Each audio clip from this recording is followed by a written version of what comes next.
Metro ದರ 5% ಹೆಚ್ಚಾಗಲಿದೆ ಎಂದು ಬಿಎಂಆರ್ಸಿಎಲ್ ಮೆಟ್ರೋ ಪ್ರಯಾಣಿಕರಿಗೆ ಶಾಕ್ ನೀಡಿತ್ತು. ಆದ್ರೀಗ ತೀವ್ರ ಜನಾಕ್ರೋಶದ ನಂತರ ಮೆಟ್ರೋ ದರ ಏರಿಕೆಯನ್ನು ಬೆಂಗಳೂರು ಮೆಟ್ರೋ ರೈಲು ನಿಗಮ ನಿಯಮಿತ ಕೊನೆಗೂ ಕೈಬಿಟ್ಟಿದೆ. ಅಲ್ಲದೆ ಕೇಂದ್ರ ಸರ್ಕಾರ ಕೂಡ ಮೆಟ್ರೋ ದರ ಏರಿಕೆ ಮಾಡದಂತೆ ಸೂಚನೆ ಕೊಟ್ಟಿರುವ ಕಾರಣ ದರ ಏರಿಕೆ ನಿರ್ಧಾರವನ್ನು ಸದ್ಯಕ್ಕೆ ಬಿಎಂಆರ್ಸಿಎಲ್ ಕೈಬಿಟ್ಟಿದ್ದು ಈ ಕುರಿತು ಪ್ರಕಟಣೆ ನೀಡಿದೆ.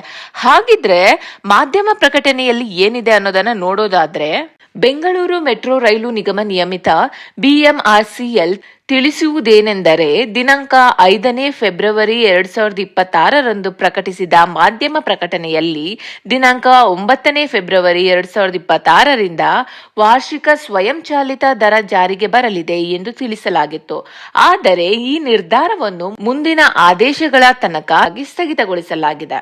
ಪರಿಷ್ಕೃತ ದರ ಕುರಿತು ಅಂತಿಮ ನಿರ್ಧಾರವನ್ನು ನಿರ್ದೇಶಕರ ಮಂಡಳಿಯ ಪರಿಶೀಲನೆಯ ನಂತರ ಪ್ರಕಟಿಸಲಾಗುವುದು. ಬಿಎಂಆರ್ಸಿಎಲ್ ಬೆಂಗಳೂರು ನಾಗರಿಕರಿಗೆ ಸುರಕ್ಷಿತ, ನಂಬಿಗಸ್ತ ಮತ್ತು ಕೈಗೆಟುಕುವ ಮೆಟ್ರೋ ಸೇವೆಗಳನ್ನು ಒದಗಿಸಲು ಸದಾ ಬದ್ಧವಾಗಿದೆ.